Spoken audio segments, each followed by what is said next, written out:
Hey, and welcome back to War Unending, the podcast where we play a Warhammer game and then talk about it afterwards, because if we showed the game, Games Workshop would kill us. Today, I am Jay. I mean, I'm always Jay, but you know what I mean. And today, I played against my friend, Nolly. Hi, I'm Nolly. That is Nolly. Uh, yeah, so we played, the standard control points kind of game mode. We really should start switching things up with the various different missions that, are currently legal. Um, Yeah, maybe. Maybe. Especially since we're about to start the next season of our Escalation League, where we said we were going to do that. Yeah, we should definitely do that then. Yeah. But yeah, this week I played Eldar again, but I specifically played with the Wraithguard detachment. Or sorry, the Spirit Conclave, which is basically just using the Wraith units.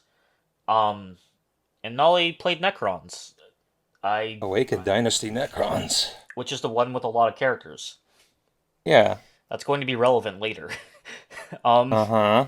I should, if assuming that I edited this correctly, which I mean, it's just putting text on screen, it shouldn't be hard. Um, our lists should be up, and if you're looking at them, you may already see and if you're familiar with, sorry, if you're looking at them and you're familiar with how Necrons of this detachment work, you might already be seeing something that may have been the crux of the game, believe it or not. So, after the game, I looked into that, and it's funny. It's apparently not the most common strategy, but when it shows up, it definitely throws people for a loop. Uh, Yeah. Um, Nolly, how'd you feel about this game? it was certainly a game of all games. I definitely was not playing my A game, Neither was I. considering considering all of our misplays, but that's just how it goes sometimes. We're not professionals. We haven't been at this game for a long ass time. Yeah, I mean, also it is just like a casual like thing we do at the end of the day. It's just really funny how the last game you and I played together before this was like I think the best either of us have ever played, where we were both like at the height of our strategies and making every roll count to the maximum ability to the point where it came down to like a single unit having like barely touching a point. And then this game, I think there was 3 times we had to roll things back because we just forgot like a core rule concept that we honestly should not have forgotten. Yeah, no, I would never forget to not charge off advances. I'd never do that. I would It, never it forget. probably. I would never It, pro- forget that you can't shoot at things that are engaged with monsters and/or vehicles, but monsters and/or vehicles that are engaged can shoot. I would never forget that. yeah, Um, I it was a game, that's for sure. I'm looking at my list in hindsight, and it's like I've already made changes to this list because this is the kind of person I am. I've a kind of the thing I've kind of come to grasp is that you want a unit variety when you have it available to you. And yeah, this detachment has unit variety available to it. Oh, this I'm thinking about the poor death marks I placed at my point. we'll get to the death mark. We'll get to the death mark. Oh, my poor guys, my strong soldiers. I'm thinking. You said you were thinking about how you'd change this list, or like how you've already changed this list. For me, I haven't thought much beyond like, it would be kind of fun to put a plane in here. That's it. A plane in your Wraith Guard list. I mean, there are Wraith planes, aren't there? Yeah, there's the Hemlock Wraith Fighter. I haven't looked Imagine, at its imagine, I haven't looked at its imagine stat. I being just think it dead. looks cool. I just think it's funny. Imagine being dead and they shove your spirit into a plane. This is like you're a plane now. That's how the U.S. military pilots their drones now. They put the spirits of dead soldiers into their AI targeting systems. Well, I thought they just used PS Pro controllers. Like they just used. Wait, is that actually what they do? Pretty sure. Don't quote me on that. Quote me on the thing I said though. That's 100% true and factual. I can't do that. I can't make that joke. People are going to think I'm some kind of weird conspiracy freak. Oh well, you aren't we? No, that's Isn't Wayne. that That's just isn't Wayne. that why isn't that why we are on a podcast? No, that's just Wayne. Wait, what kind of podcast did you think this was? Mm, my lawyers advised me not to comment on this. You know what? Fair. Anyway, on screen right now, getting back to the reason we're here, which is the game we played, and that was one of the silliest games I've ever played, I think. Um, I truly cannot like describe how this game made me feel. It was certainly something. uh, on screen right now should be the approximation of how we deployed. Uh, because again, cannot show the screen due to I'm sure we all know why at this point. But Yeah, yes. if they ever listened, you would be a deep shit for saying that. But They don't know what I not mean. They don't know what I non mean. non actionable. Look, as far as It's we all know, good. we could be Games Workshop could I could just be saying because we're using proxy models for all you know. They never know. Um, We showed up unpainted with unpainted army, so we didn't get the free 10 points. yeah, yeah. I I have will so many say models to paint. I have so many models to paint. I don't know that trouble because I'm broke. but I'm broke now because of how many models I buy.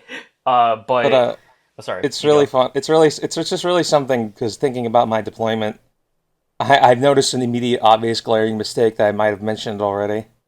Uh, which is to say, my poor death marks are out in the open, not covering my back point as well as they could have been. Yeah, on screen right now and for the past minute or two should have been what our initial deployment looked like. Um, it was interesting because you can kind of see that we both just went for the big death blobs right in the center. Uh, that worked out significantly better for one of us than the other one of us, that's for sure. My usual strategy when I set up deployments is I make sure to have a blob on both the right sides, but I think I've learned a little bit since then. You kind of the important thing is to have a single like strike that goes towards the point nearest to your deployment zone, and then the rest are spread out across the other two. Yeah, pretty much. I But generally tell. I Oh, did sorry. do that. I did not do Yeah, that. yeah, no. I saw you forming the big blob in the middle. I was like, I gotta fucking deal with that. I'm going to take out that blob with my own blob. Um, It turns out without actually looking at anything like you should be doing for Necrons, I kind of just intuited on this one because of how the stats line up. God. 'Cause it turns out that giving 20 Necron warriors 4-up invuln saves makes them a lot harder to kill. We'll get to that, but yeah. So this was the deployment. I think I said that already. And then I went first, if I remember. No, I went first No, because I went first because I remember my Wraith Knight took out your death mark before they even had a chance to do anything. no, I don't remember. I could have sworn it was me who went first, and I just didn't move the death mark because they were on my back point. But you might be correct. Hold on, we literally have the footage in front of us. Give me a second. Yeah, we could just go there. We don't have to watch the whole thing again. We'll be here for we'll be here Oh, trust me. dying. Oh, trust me. We weren't going to watch the whole thing again. I was just going through the deployment while we talked in the background to get to the point where I could see the full thing. Okay. Here. Okay. No, I definitely went first because here I am moving my Wraith Knight and I'm making sure that I can see your death marks Killing the specifically. poor things. Yeah, killing those poor guys who did nothing wrong. Because I saw what you did to Crow with those, so I wanted to make sure that they died, and they also were the only thing that you left right in the open. Otherwise, They're I just moved everything I could onto the center point while they're keeping my kind spears of here like safe. they're kind of one of the best Necron units. They're really aggressively costed for what they are, and they have deep strike. Wait, what's their point cost? It's 65. What? It apparently used to be 60, but they nerfed that slightly sometime. They're only 65 points? Yeah, for 5 of them. You can run 10 of them in one squad for 110, but That's uh, that's yeah, insanely good pricing. yeah, Like, for 5 guys with heavy precision guns that do 2 damage and 2 AP each. It's only 5 strength, but 5 strength beats any infantry except for like the super toughest ones. So that's crazy because like a squad of Dark Reapers, which I guess would be a close equivalent, is like 90 for yeah, the 5. Eldar don't really get precision on any infantry, do they? Only on the Rangers, but like Rangers are generally like, at least in my experience, shot off the board as like turn 1.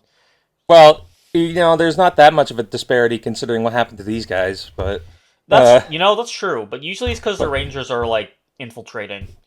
Um, yeah, yeah, basically all that happened this turn in terms of shooting and meleeing is again my Wraith Knight and my Wraith Lord blasting the death marks to hell.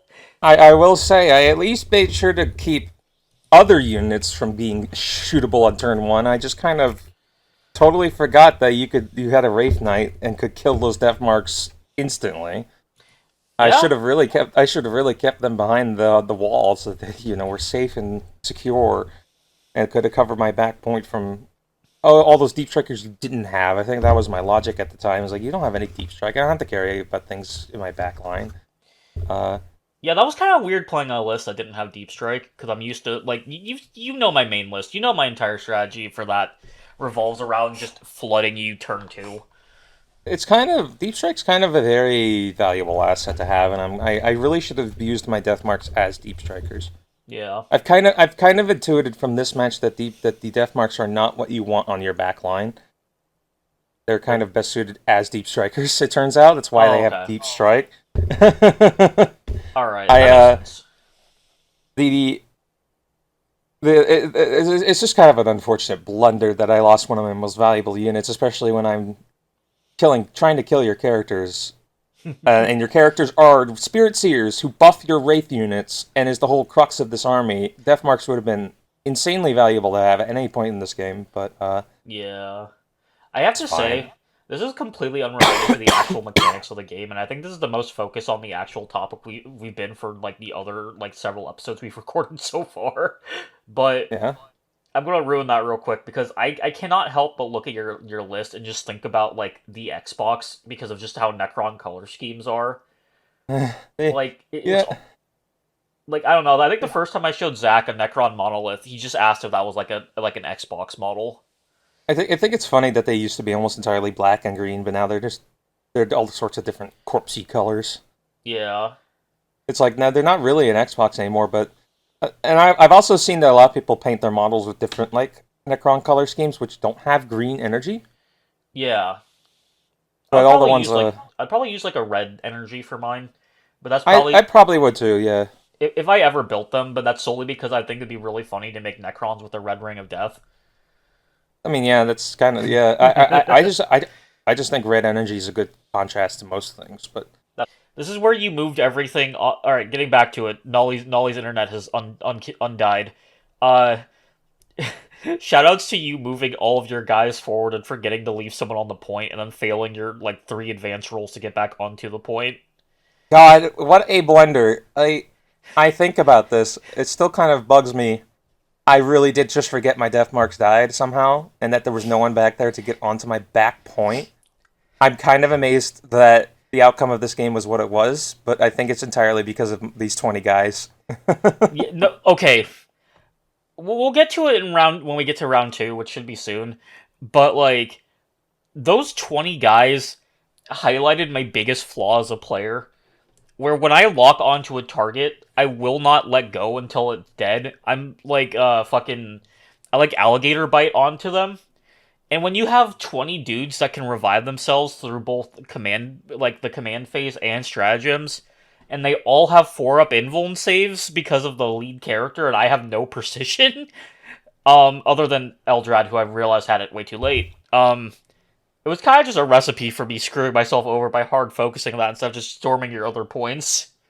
Well, the thing about the Necrons right now is that's really good is at least all of these other things I had, even if they're not contributing to most of my army because they're three of the same thing. It's the three immortal squads. They're all so fast. Yeah. 11 inches of movement on a battle line unit is crazy. So, like, how did they have Uh, 11 again? Was that, like, just your... that's the Overlord with Translocation Shroud. Right, right, He right, okay. he makes the unit he's attached to auto advance to 6 inches instead of rolling, and they can go through walls while doing so, which is kind of secondary to just giving them 11 inches. Wait, like, Um, they can go through, like, normal walls, or they just go through walls like normal? they ignore terrain obstacles horizontally, Oh, okay, okay. So they ignore, which like, the didn't. big bricks and stuff. It came up once in this game. In round one, I moved them through that big brick wall on the side. Yeah, I just saw you Uh, do that in the recording. yeah, that's the And we're only time it comes up because this map is mostly ruins. and we're back to the part of the recording where I watch you try to figure out how to advance back onto your own point after you Yeah, accidentally charged off it. the locusts are in this list to be anti-tank, and they spent this entire battle trying to get to my back point and failing every advance roll miserably. See, Uh, on an inverse note, most of my army for this was anti-tank because I've played you before, and some something the audience isn't going to know, but I need to feel like I need to explain. Nolly turns almost every faction they play into an Imperial Knights to some degree. oh, that's not this one. You can't really do that with the character list, Well, but see, the thing was, is I originally was going to play your big monster-based Tyranid list, and then you switched to this, and like I'm not like I think this was a very fun game, and I'm like glad to figure out that even against like a full infantry list, this army still kind of like can put up a good fight. it turns out Wraithguard are very good. Yeah, it just was like I was not. Look, all I'm just saying is when I saw you roll up having more than like 10 units, I was like, wait, who the fuck am I playing again? Who's here? You're not ready for the second iteration of this list. It's pretty good. Oh Uh, god. Variety is the spice of life for Necrons because they have so many unit types. The same thing with, I think of orcs. I can't speak on orcs. I've only played them once, and it was with the silly nerfed Daka detachment. Before the nerf, for reference. It was really funny. Getting Uh, live updates of that game while I was at work was crazy because hearing Cole talk about how uh you fired like 20 shots into them and walked away with 40 hits is still crazy to me. yeah, I fired 20, missed 10, and walked away with 40 hits. That's how that detachment worked before they nerfed it. It's so stupid. Anyway, um I'm trying I'm going to fast forward this a little bit cuz you tried for a while to figure out how to get things back onto that point. Yeah, Um it didn't work. None did of my not. plans worked for that regard. I'm trying to remember. What did you? Oh no, you shot into something. Yeah, my immortals started shooting at your Oh, wraith guard, right, the wraith blades. Right. Oh no, it was which the is guard. Right.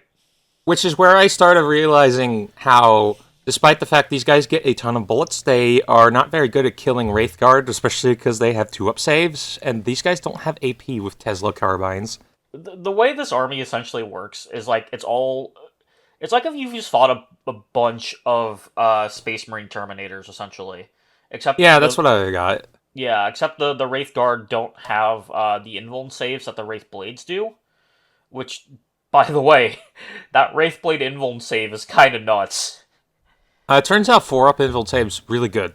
Yeah, I wouldn't have been able to guess that from my performance in this game.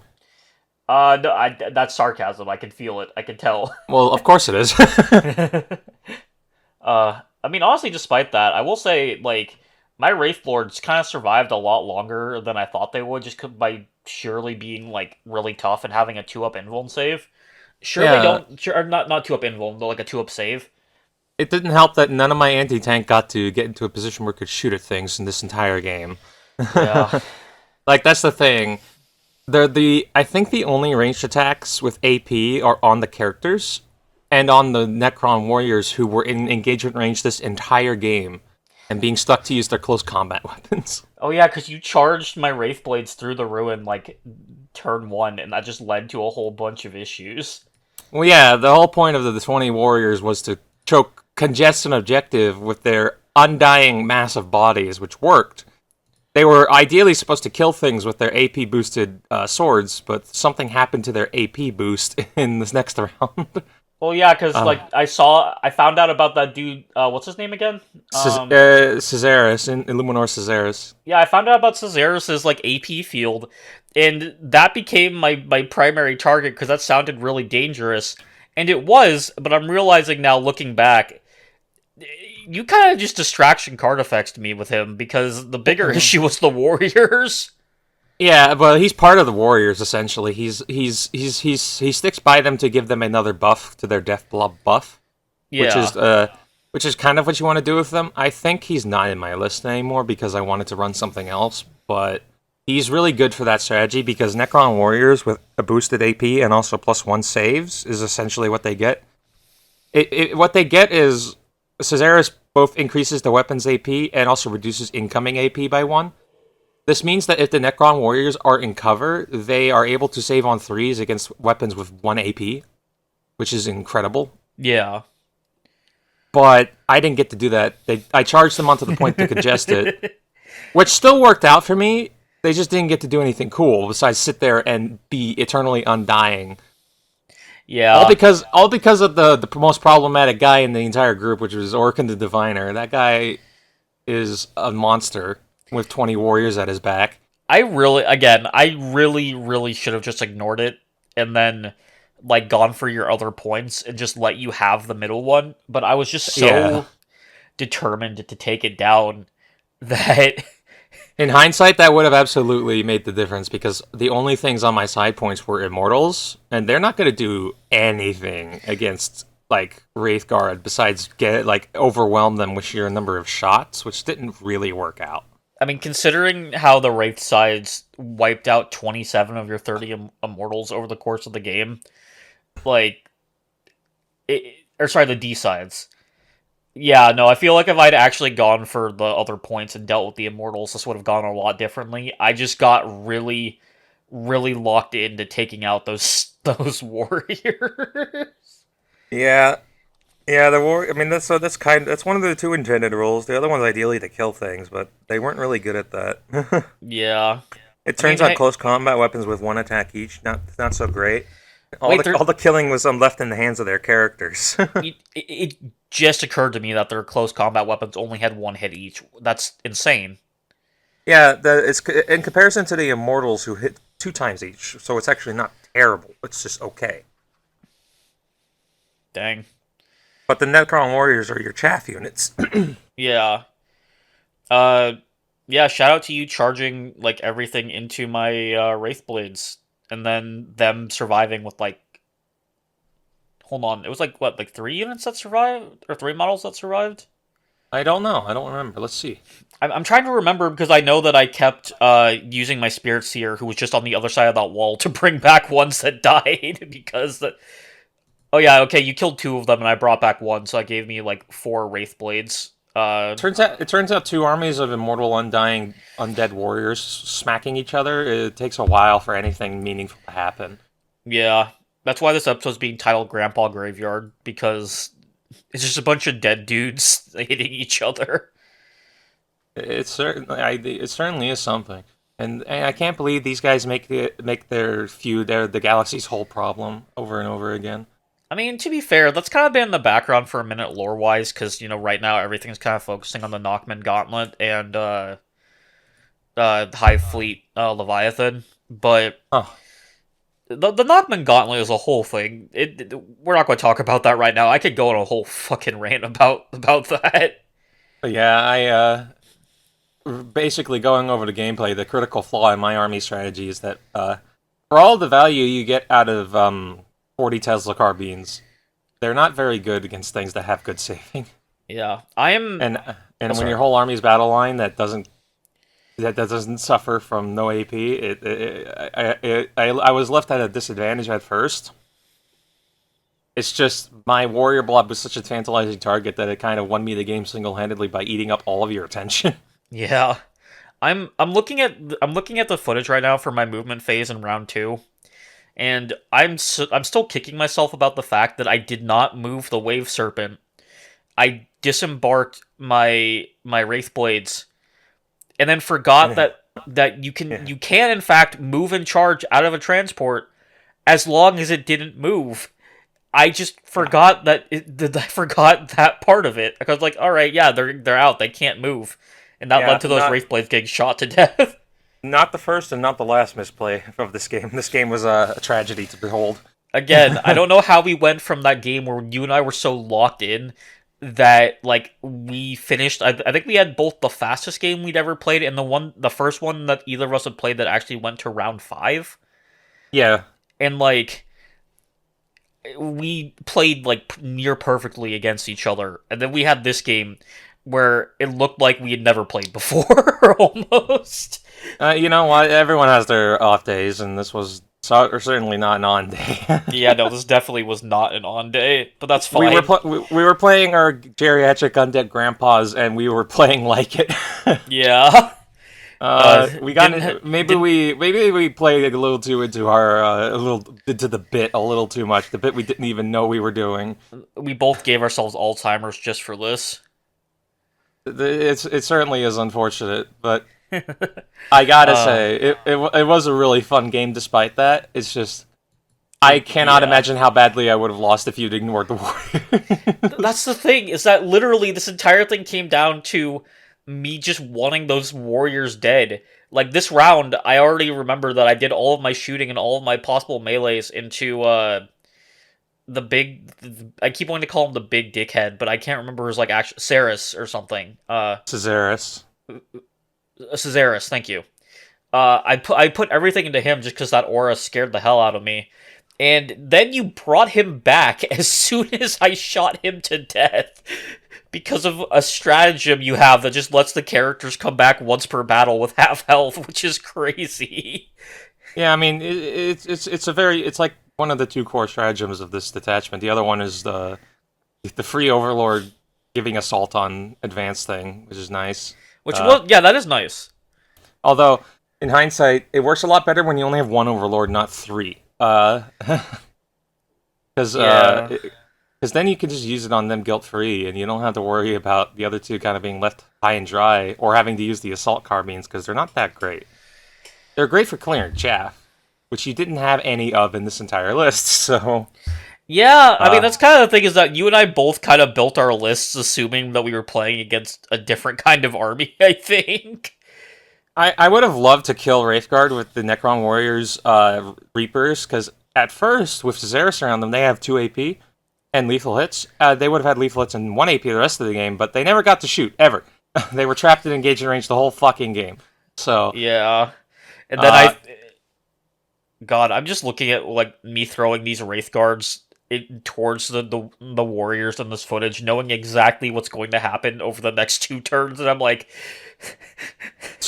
like, I failed you. two guards of warriors, and 2 Wraith Lords charge in there.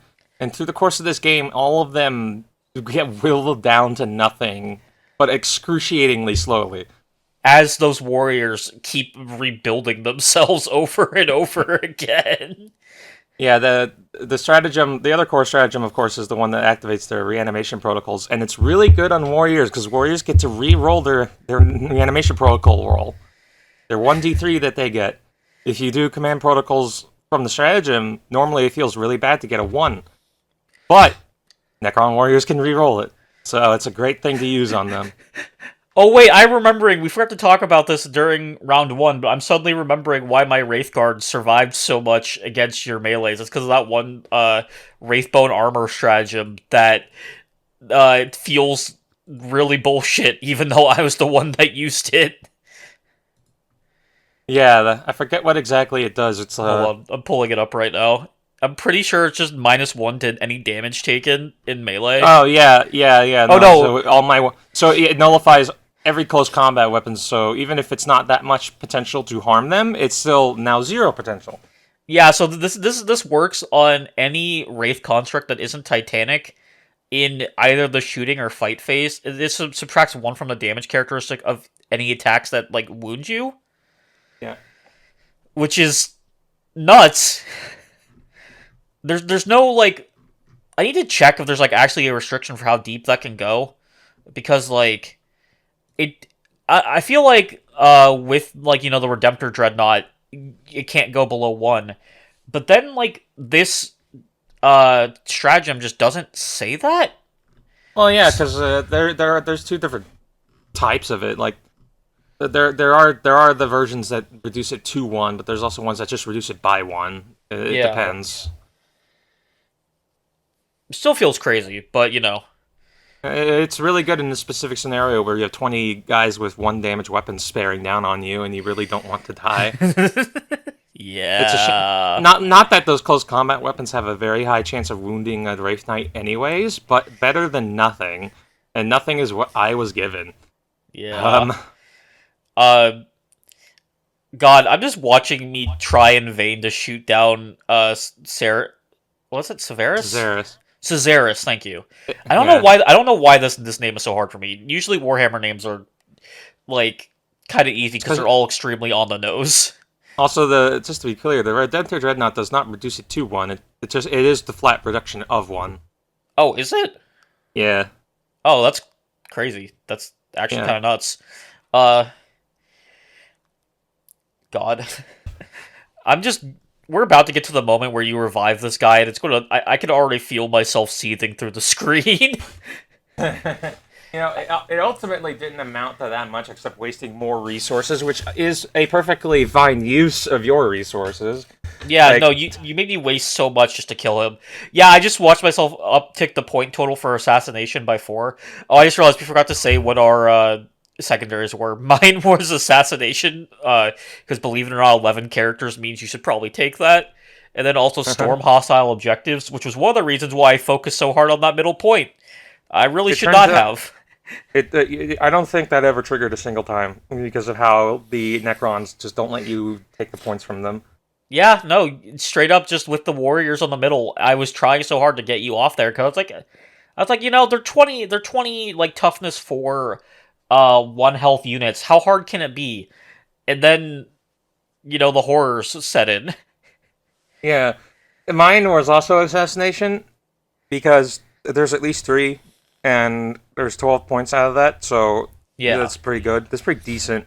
We're not that great at choosing secondaries. I chose extend battle lines. That one actually got some decent value out of it for what it is. We should try using the tactical secondaries at some point, where you have to pick. You draw them each round, because I don't know. It seems like it'd be interesting, but also I do like just doing the fixed ones because you kind of know what to work for the entire game. But also, I definitely try new things. Yeah, I also really liked Marked for Death conceptually, but that's also just how I play usually, is like doing something like that. So, yeah. Man, it is just depressing watching this back a little bit and seeing like, don't aim for the warriors, don't do it. It's not worth it. Nothing to be done, sadly. Nothing ever happens, as they say. Yeah. Poor things. Poor things. I remember that after you brought them back, I had to charge both my Wraith Guards into it just so I could like get the kill for sure, and then start meleeing against the warriors. Mm-hmm. Which is when I realized that this warrior block was going to be a lot tougher than I thought they would be. Yeah. It certainly worked out in my favor, I think. Yeah, and then I think this is the turn where you started really blowing up my spot with just taking out. I think you took out. No, wait, you only got one of the Wraith Lords down to like 1 health, I think. But like that's still 12 damage you did to, or 11. How much health does a Wraith Guard have? Or Wraith Knight have? The big tall. Oh no, because there's a Wraith. The Lord. There we go. God, all of these having the same prefix is killing me. You almost killed my Wraith Lord in one go, if I remember correctly. There we go. Yeah. Holy crap. Yeah, and I think I had to use the once per battle stuff that those characters come with to try and do it, but it didn't work. Oh right, the Stormlord's big AoE thing that he has.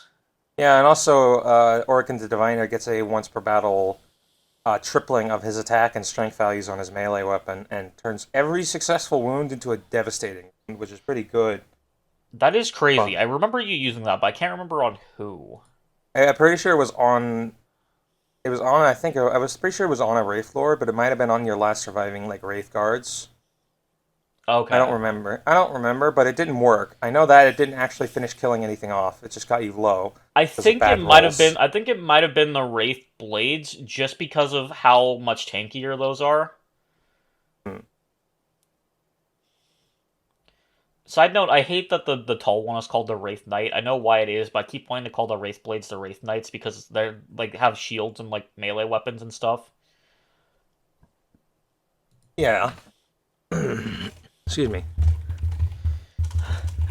Man, this was a game, all right. Yeah. I don't really know what else to say about this current phase we're in. It's just we kind of just start slugging at each other in the middle, and everything starts going wrong on the exteriors. Yeah. Because it's important to cover it when we get there. It's just those guys standing up in the middle tower with their D-scythes on fire Overwatch, disgustingly effective. Yeah, no, I learned just how effective D-sides are against Infantry. infantry, yeah. Yeah.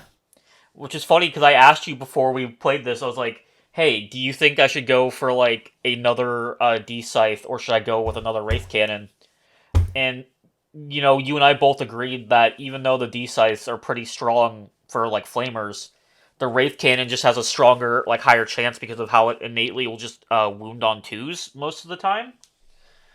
And then Yeah. we get in here and it's like, oh, no, D scythes are really strong. Yeah. Infantry with no invuln saves versus infantry with invuln saves, because you used it against both the warriors and the immortals, and the outcome of that was that the immortals got completely killed to the last, and then the warriors lost like 2 guys. It does help that you have the 4-up invuln saves on the warriors. That's what I'm saying. Like, that's the difference. That -3 AP Overwatch torrent weapon is disgusting, and it wiped out 2 squads of immortals this game. I'm pretty sure it almost killed 3, but specifically Overwatch killed 2 squads outright. Yeah, and then on your last immortals that you got onto my back point, that we had to reverse at one point because you forgot about advancing and charging. Um, Uh-huh. well, I should say we did because I didn't even question it when you did it. Um, Yeah, I'm not playing. I'm not playing. It's Tyranids that get battle line that can do that. But you're also not playing Emperor's Children, which stole that from World Eaters as of today. and also Marines get to do that with their attachment, Which whichever one? one it's called. Oh, Stormlance, the one that gives you charges on fallback and advancing. Oh, right. Um, yeah, no, D-size are really strong. I understand now why you would include them. I probably might switch out one Wraith Cannon for another D-Scythe, just because with, like, between the Wraith Knight, the one unit of Wraith Guards with Wraith Cannons, and, like, everything else on this list, I have a lot of anti-tank. And it might be good to have more, but also the Wraith Blades were supposed to be the anti-infantry, so it's kind of a weird spot. But, Well, I think, like sorry. I said, variety is the spice of life. I think you want a different balance of things. You don't want to hard focus on one thing like I did with these immortals, because they only do one thing, and once they're gone, you're kind of screwed if Yeah. you get hard countered. You want variety to be able to, flexibly affect, like, deal with other things that happen. Yeah, that's generally how I try to build lists, is by having a strong, like, counter, or not a strong, but having, like, a counter to any kind of, like, unit or army composition that might come up. But Like, you can't, sometimes things might go a little weird. Um, like, obviously, you can't counter every strategy. You can't build a list that's perfect against everything, but the more variety you have, like, the more units that are effective against different things, the more likely you're going to be to successfully, like, outmaneuver your opponent during battle. yeah. And It's I just couldn't. That's one of the limitations of the list I implemented in here. Like I said, 3 immortal squads. It's like there's no. They're all kind of doing the same thing, and they're not very effective against armored things. So they all kind of wiped out and didn't accomplish very much aside from contesting objective. yeah. I really want to do a game with someone sometime where we both just make the worst possible list we can for a faction and see what happens. I mean, I think I'm doing that when I make my Orc Air Force list. But I forgot about that. yeah, the Royal Orc Air Force is gonna be great. I can't wait to make Joseph fight my Sons of Rust list. Oh my god. You should include the Legends units that are varieties of Lehman Russes. I believe it's the Valdor Tank Destroyer, and if you can find a model for it, the Atlas Recovery Vehicle is also a Lehman Russ. I'm I going to. think. Joseph's not going to see this episode before I play that game with him, but I'm probably just going to stick with what I have because to clue those in the audience in, the Sons of Rust list that I teased at the end of my episode with Joseph last episode is a list of every single unit is some variation of the Lehman Russ, with the only repeating ones being Lehman Russ commanders. And it's a full legal 2,000 point list. It's just every single unit is a different Leman Russ other than the commanders, which is probably the stupidest list I've ever come up with. But I cannot wait to see the look on Joseph's face when I pull it out. Uh-huh. Yeah, I mean, I don't see how you could go wrong with a bunch of tanks. Like, aside from someone running a single anti-tank unit, but And don't worry about it. you know, Imperial Like, Knights when the fire dragons roll up. it's fine. I might have lost a Night Lancer, but the Fire Dragons died, so it's okay. They did, but It's totally a fair trade. Fuegan came back. It's like that one Simpsons. It was like that one Simpsons meme where Mo throws Barney out the door, and then Mo's right behind him, but it's just Fuegan, and your Armiger like killed him the first time. But he came back. Uh, Yeah, but God, this game is kind of just miserable to watch because this nothing happens in the middle. Like it's just a blood slaughter in the middle because nothing moves, nothing fully dies. legitimate. We Sorry, you we finish. we stagnate against each other in the middle, and then nothing happens on the exteriors either until I finally get to deep strike the Scorpex in. That's the like Yeah, big thing that happens. you put the Scorpex in reserve and you deep strike them to deal with my Wraith Knight, and that is legitimately the only thing that happens and that like causes the pace of the game to change from us just like throwing bodies into the middle like it's some kind of like World War I no man's land kind of thing.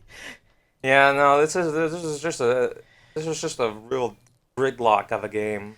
We both got way too stubborn dealing with that middle point, I think. I really should have Yeah. cut my losses and just gone after your other points at some point. I just didn't.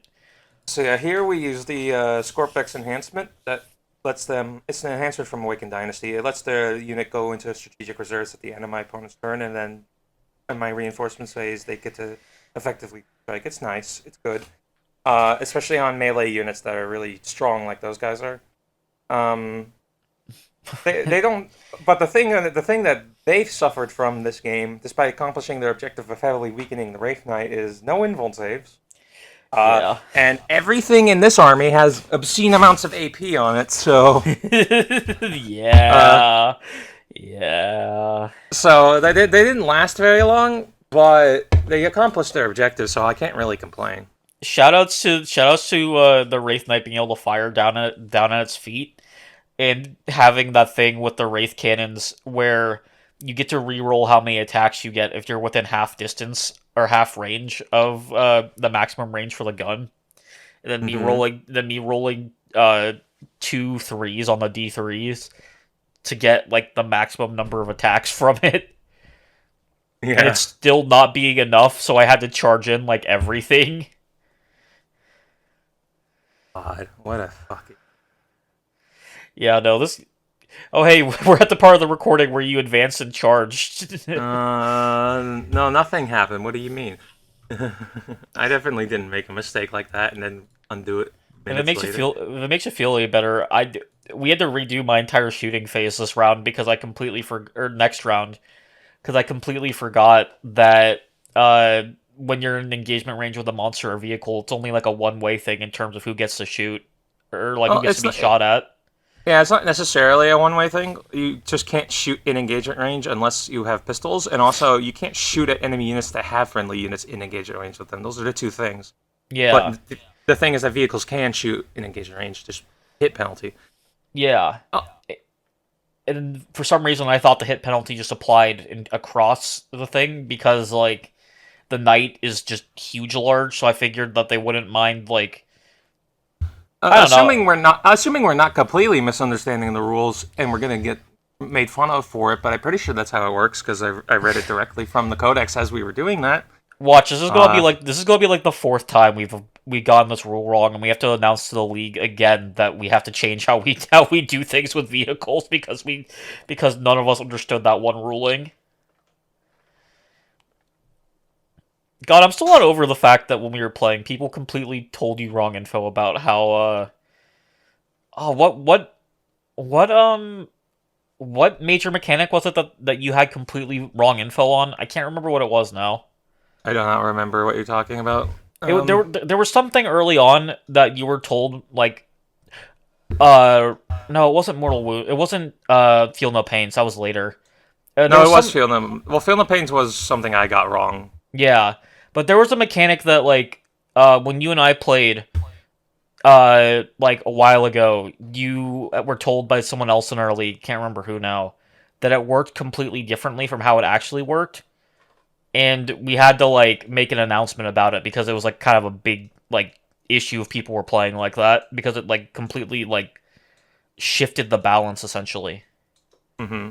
I just don't remember. Uh, Neither do I. nah. There's many such cases throughout the league as with learning. It happens when you have like 12 different people learning how to play the game at the same time. Yeah. Hopefully the next league will be better. We'll see. Just as many rules misunderstandings somehow. Yeah.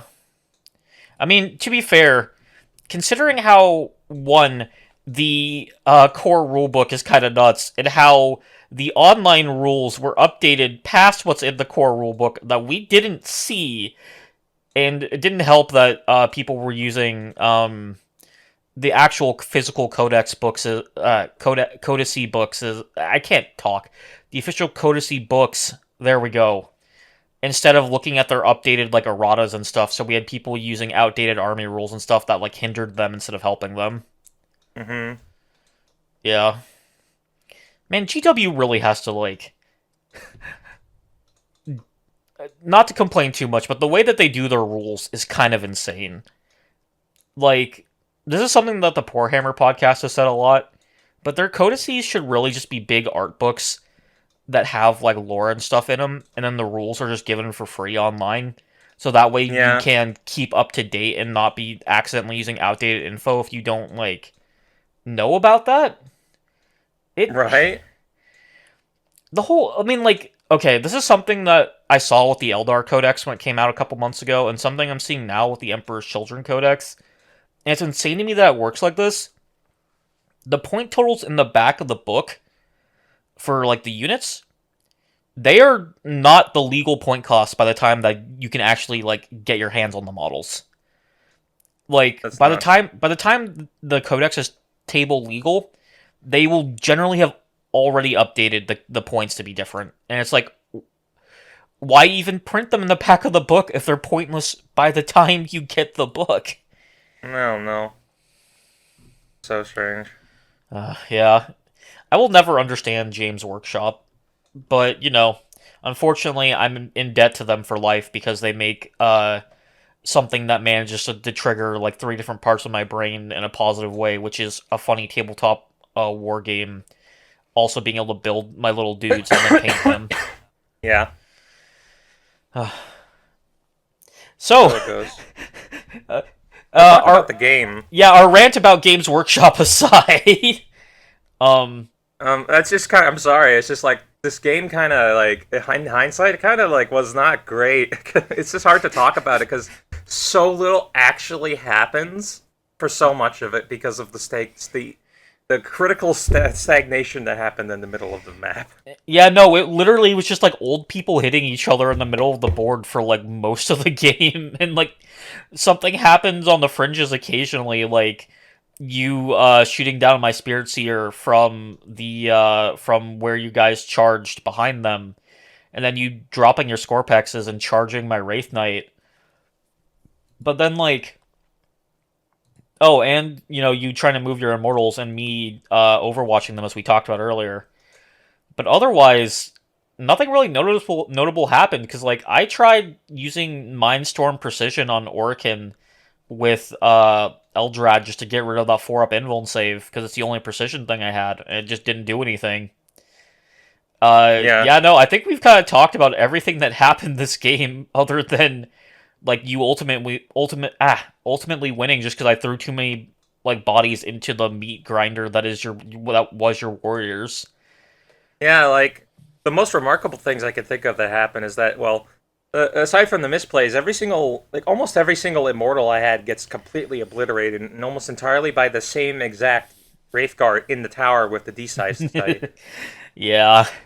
Every time I moved, I got fire overwatched, and all of my immortals died. I'm Who was the guy that shot JFK? I don't know.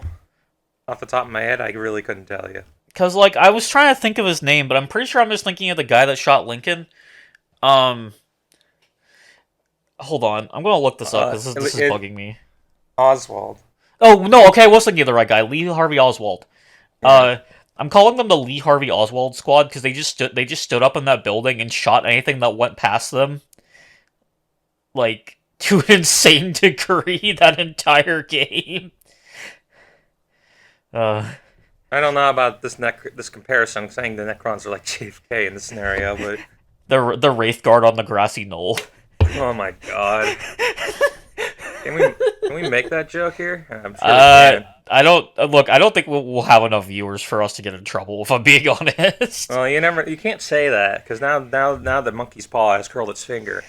Look, if I get you're gonna get a lot of viewers just to get in trouble. If I get in trouble for comparing my Wraith Guard to the guy that allegedly shot JFK, wait, do I even need to say allegedly for that? He got like convicted, right? Like, yes. All right, then yeah, the guy that according to the courts shot JFK.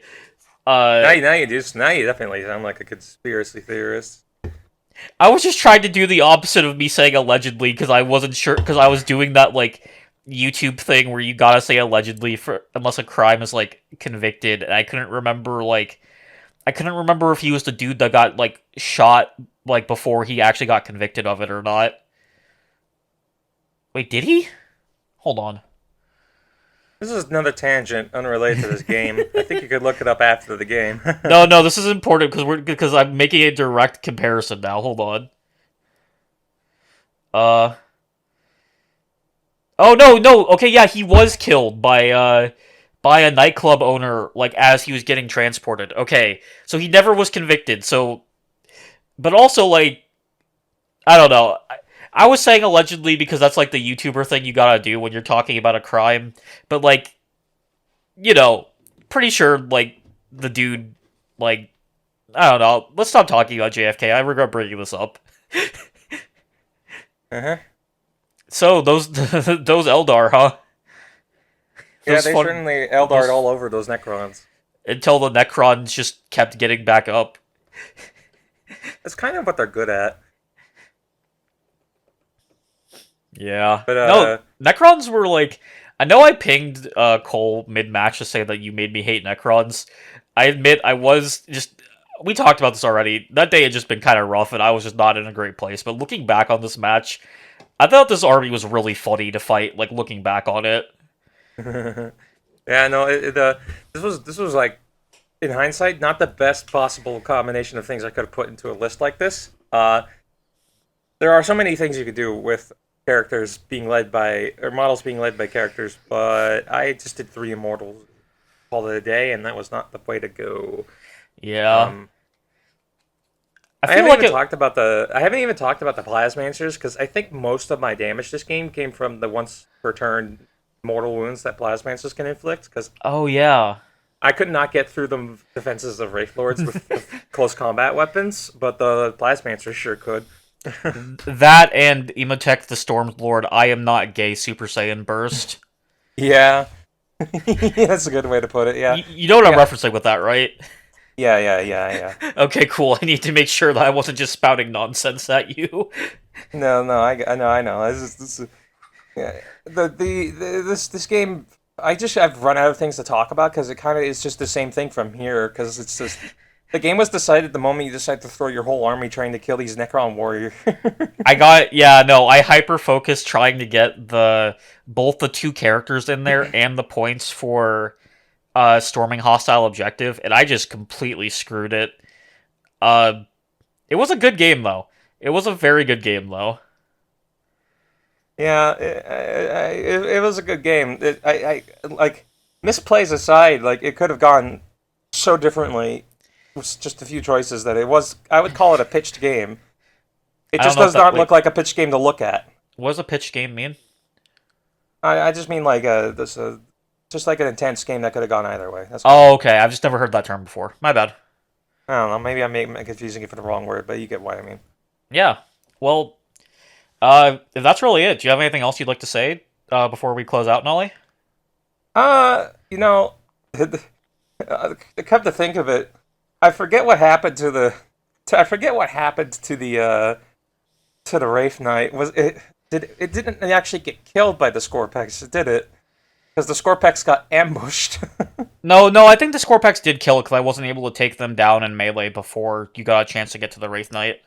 No, the thing that is so funny about this game is because of the death marks getting obliterated because I misplayed them. It led into this horrible thing about my Locust Destroyers with their big guns intended to kill big things, being unable to help kill anything. They didn't shoot a single time this entire game because they had to go spend 3 turns advancing to get back onto my back point for money. Oh yeah, it did take like 3 turns, didn't it? What a nightmare of a game, honestly. Like I don't think people should be subjected to this. It's kind of a this game did not go as well as it could have been. Well, good thing they don't have to see it live and they just get our funny recap of it. Yeah.